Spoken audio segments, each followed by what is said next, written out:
Hi, I'm State Representative John Lesch. With the historic 2009 legislative session now over, there is considerable discussion about whether a deal was reached or who won or lost. But this isn't a game.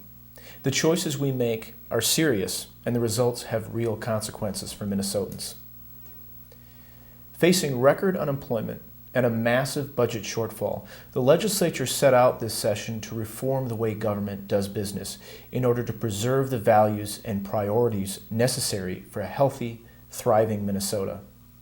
With public input, we passed a balanced budget with spending cuts, reforms, and tax increases on the wealthiest Minnesotans in order to protect jobs and to maintain quality schools and health care without passing debt on to our children.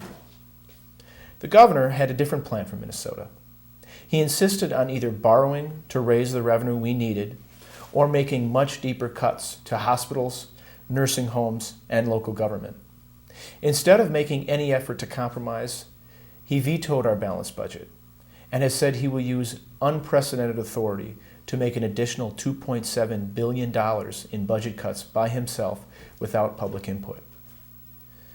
I am proud the legislature stood up against the governor's demand for a borrow and spend scheme that asks our children to pay for our debt, but I am troubled by the governor's power grab and the potential harm his additional budget cuts will have on jobs, property taxes, and health care.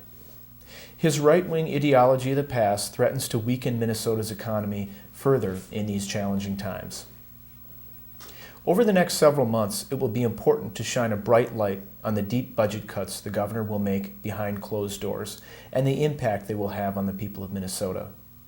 We must continue to push for the forward-thinking, innovative solutions that our state needs in these challenging times.